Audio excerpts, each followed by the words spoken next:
guys, welcome back to The Bright Side. Macy here, The Bright Side Girl, and today we're going to be doing my Hikeathon TBR. So I have my new Wilderness Explorer Up themed sweater on, and I am ready to talk about all things Hikeathon. So in case you missed it, I will link the Hikeathon announcement video up in the cards as well as down below in the description. Hikeathon will be running Monday, May 13th through Monday, May 27th, so through Memorial Day, a 15-day readathon that is just under a week away. I am so excited for it. Hikeathon is my nature, fitness, spring themed readathon. I came up with this idea because reading is such a sedentary activity that I wanted to challenge us to kind of move our bodies a little bit more, whether you do like a short walk after finishing a book or whether you do an audiobook while you're hiking or walking, anything kind of minimal will work. For this readathon we have badges that you can earn. I have 6 physical badges. You can skip all of these if you don't want to do this portion. If you just want to make it like a fun nature book themed readathon, that's totally fine. And then I have 12 reading badges with different prompts. You can combine, a lot of these books will fit more than one reading badge, so you can combine if books hit several badges, you can do that. I have a blank reading badge page, and I have the badges individually listed on my Hikeathon graphics folder that I will link down below, so you can kind of customize which ones you decide to earn. I thought this was a really fun concept, kind of Girl Scout style, so you can do as many or as little as you want. I also have photo challenges that we'll be doing on Instagram. Again, you don't have to do these to participate. You can do some, you can do none. It just makes it kind of extra fun, interactive, and it gives us some ideas for our Bookstagram accounts as well, and it's a great way to make friends. Normally I go through all 5 reading challenges because that's usually what I have, and just tell you what books I'll be reading for them. But since we're doing so many badges, I've got 6 books picked out that I'm going to talk about, and then I will let you know which badges all of these hit in case you want some more inspiration for your own TBR. I'll also link my Hikeathon book haul in case you guys want some more recommendations for your TBR. I have a lot of shorts and other videos as well. So we're just gonna jump right in. So first up we have No Beauties or Monsters, and let's be honest, I want to read this purely because it's stinking gorgeous, but also it's set in California in 29 Palms, which isn't that far from me, giving me these like desert vibes that I love for this time of year. Switch so you can see the cover.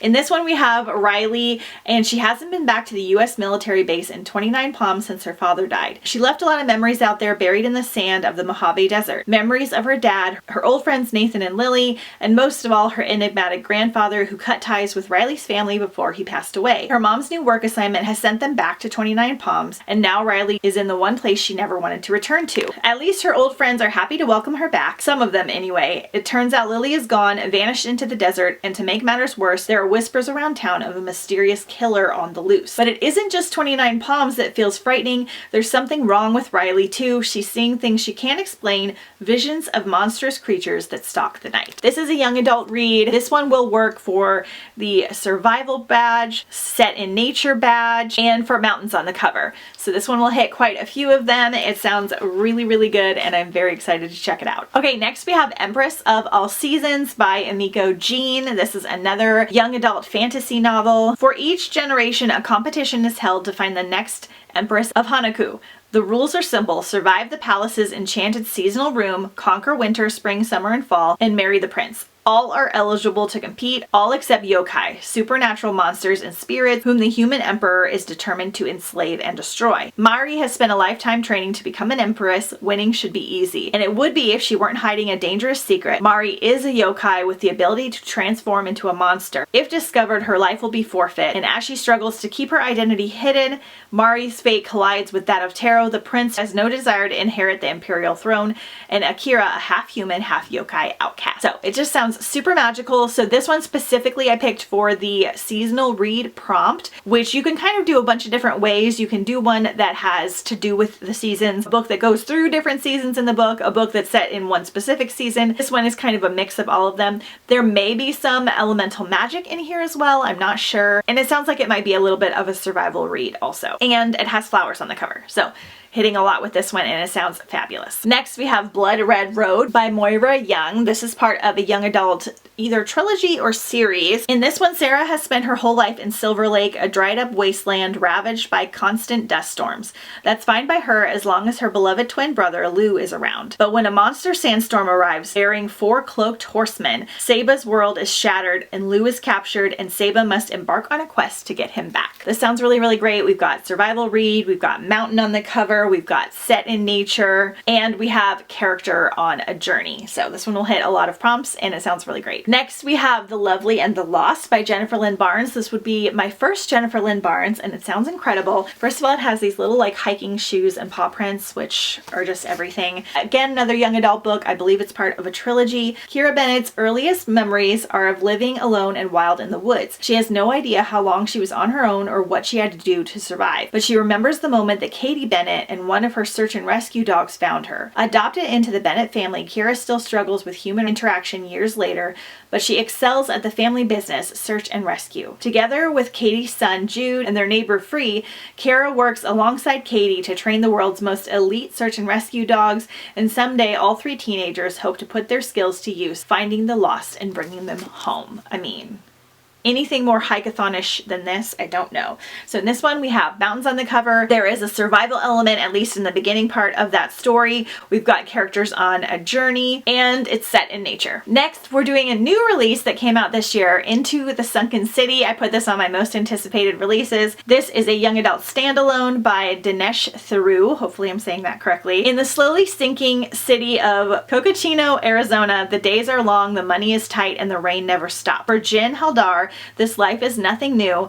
Ever since her father died in a diving accident, she's barely made ends meet for her and her younger sister Thara. Enter Bahili, a drifter who offers Jin and Thara the score of a lifetime, a massive stash of gold hidden in the sunken ruins of Las Vegas. Jin knows it's too dangerous and she stopped diving after her father's accident, but when her sister decides to go, Jin is left with only one choice: to go with her. So excited for this one. I picked this one specifically for the treasure hunting aspect. We'll also count it as set in nature. They're going to be diving like that a lot, and it sounds amazing and I hope I love it. Next, we have A Wilderness of Stars by Shay Earnshaw. I really love Shay Earnshaw's Winterwood, so I'm really excited to try something else from her. So when all is lost, look to the stars. Vega has lived in the valley her whole life, forbidden by her mother to leave the safety of its broken borders because of the unknown threats waiting for her in the wilds beyond. But when Vega sees an omen in the sky, one she cannot ignore, she is forced to leave the protective boundaries of the valley. Yet the outside world is much more terrifying than Vega could have ever imagined. People are gravely sick and they lose their eyesight and their hearing just before they lose their lives. Vega has a secret. She is the last astronomer, a title carried from generation to generation, and she's the only one who understands the knowledge of the stars. Knowledge that holds the key to the cure. Sounds so amazing and magical. So this one's going to be set in nature. We've got some characters on a journey, and there may be some elemental magic in here as well, but I'm not sure. All right, then the last one I'm very, very excited about, and I'm going against my normal rule. I normally try to keep readathon books under 12 hours on audio or under 400 pages because I try to get in as many books as possible, but I am determined to read this one because I'm trying to fit in some books that I think could possibly be 5 stars, and I'm also slowly going through the Fairy Loot books from 2023 so that I can do a wrap-up. So we have What the River Knows by Isabel Ibanez. I'm not sure how to pronounce her last name. So I have 2 editions of this because this was the Fairy Loot, and I didn't know that was coming before my sweet friend Marie sent me her Owl Crate edition. So I hope that I love this book, because both of these are so freaking beautiful. So this is pitched as The Mummy meets Death on the Nile, which is just everything that I need. We do not have enough vibes like that. So this is part of a young adult duology that I've heard really, really great things about. So look, so fun on these end pages. So Bolivian Argentinian Inez Oliveira belongs to the glittering upper society of 19th century Buenos Aires. Like the rest of the world, the town is steeped in old world magic that's been largely left behind or forgotten. Inez has everything a girl might want except for the one thing she yearns for the most: her globe-trotting parents, who frequently leave her behind. When she receives word of their tragic deaths, Inez inherits their massive fortune and a mysterious guardian, an archaeologist in partnership with his Egyptian brother-in-law, yearning for answers. Inez sails to Cairo, bringing her sketch pads and a golden ring her father sent her for safekeeping before he died. But upon her arrival, the old world magic tethered to the ring pulls her down a path where she discovers there's more to her parents' disappearance than what her guardian led her to believe.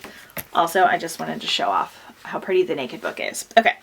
So I believe there's also a nice little romance in here, like a sweet little romance, and people are really loving this first book. I think the second book comes out in December. So this one will work for the characters on a journey. We probably have some set in nature vibe. We have a bug on the cover. There's moths on all editions of this book. There's flowers on all editions of this book. There may be some elemental magic, and there may be a treasure hunt as well. So either way, it sounds like it's going to be incredible. I'm very, very excited for it. Okay, so that's just a small portion of my TBR. I have a massive pile per usual that I would love to get through. I'll probably be doing most of these books on audio, but I try to pick a couple out to physically read as well. We're going to be doing daily reading vlogs, and I will be posting them every 2 days. I kind of do this to kind of encourage you guys to keep moving and reading. So every 2 to 3 days, you'll get a new reading vlog over the course of the 15 days. We're going to hit some new hiking trails. We're going to do some hiking and camping themed activities. I have a Hikeathon Spotify playlist that is all nature themed, that is fabulous as per usual. Lots of great songs on here. I have some ambiances I have linked down below that are nature themed. All kinds of good stuff like that as well. Hashtag is going to be hashtag Hikeathon Reads. If you're participating on Instagram and you want to be entered in the giveaway and you want your photos shared, because I share everyone's photos in my stories on Instagram at The Bright Side Girl, we have such a fun time on there. Make sure that you tag me in the photos. If you notice that I have not shared your photo that day, go ahead and just send it to me